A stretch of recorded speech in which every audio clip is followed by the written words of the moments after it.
Huh? If you look for the last 2 hours, have you can do. Have I? No, there you go. Congratulations.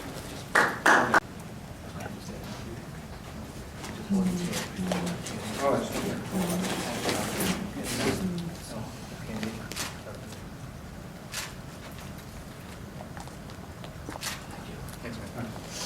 Okay.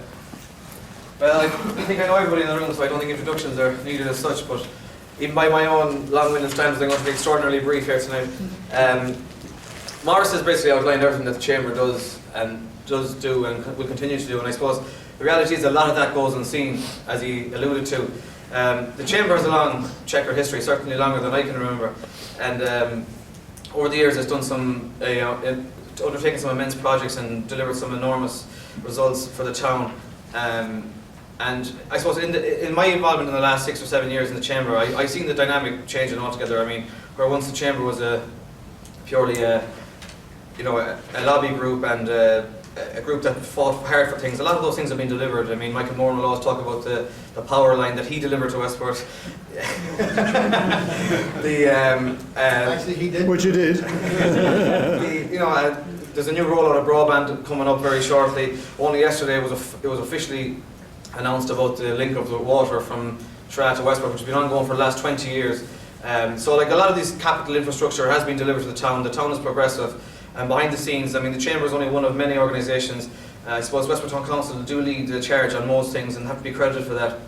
But the Chamber has always been there to support them, along with other organisations like Destination Westport, Westport Tourism, the Tidy Towns, some of which were spin-offs of the Chamber originally back in the heyday.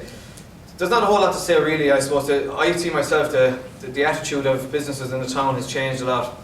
Some people are very everywhere you go you meet different opinions. Some people are very welcoming to change. A lot of businesses are falling on hard times, very hard times, and a lot of them only care for themselves at the minute. And I suppose it's up to everyone to get together and try and bundle around and change that attitude, I suppose, because the reality is that no one is in this alone. Everyone is here together, and the Chamber of Commerce is a business for business, and we will strive to do whatever we can to change that attitude, but we can't do it alone. We need the businesses of the town to maybe have a more positive outlook. There are hard times, nothing is easy, but everyone is facing the same thing, and everyone should face it together.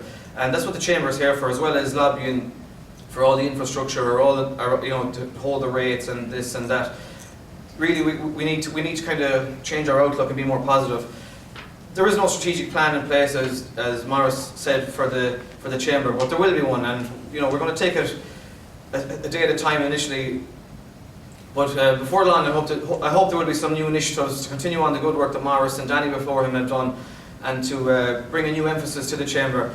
I would like to say that I firmly believe that the abolishment of Westport Town Council will proceed next year as planned. I think it's going to be hugely detrimental to the town. It's going to be a retrograde step. Westport Town Council is one of the most progressive local authorities in the country, without doubt. They operate in profit. They're well managed, well organised. Sometimes they don't all get on together, but behind it all, everything they do collectively for the people of the town. They have a good management structure. They have good senior people supported by good staff up there on Altamont Street. And I have a real fear that less control, less lobbying, less everything for Westport could come to pass when the council are abolished. And it's really a case of, you don't miss something good till it's gone. I don't think people really realise this. I think they need to be made more aware of it.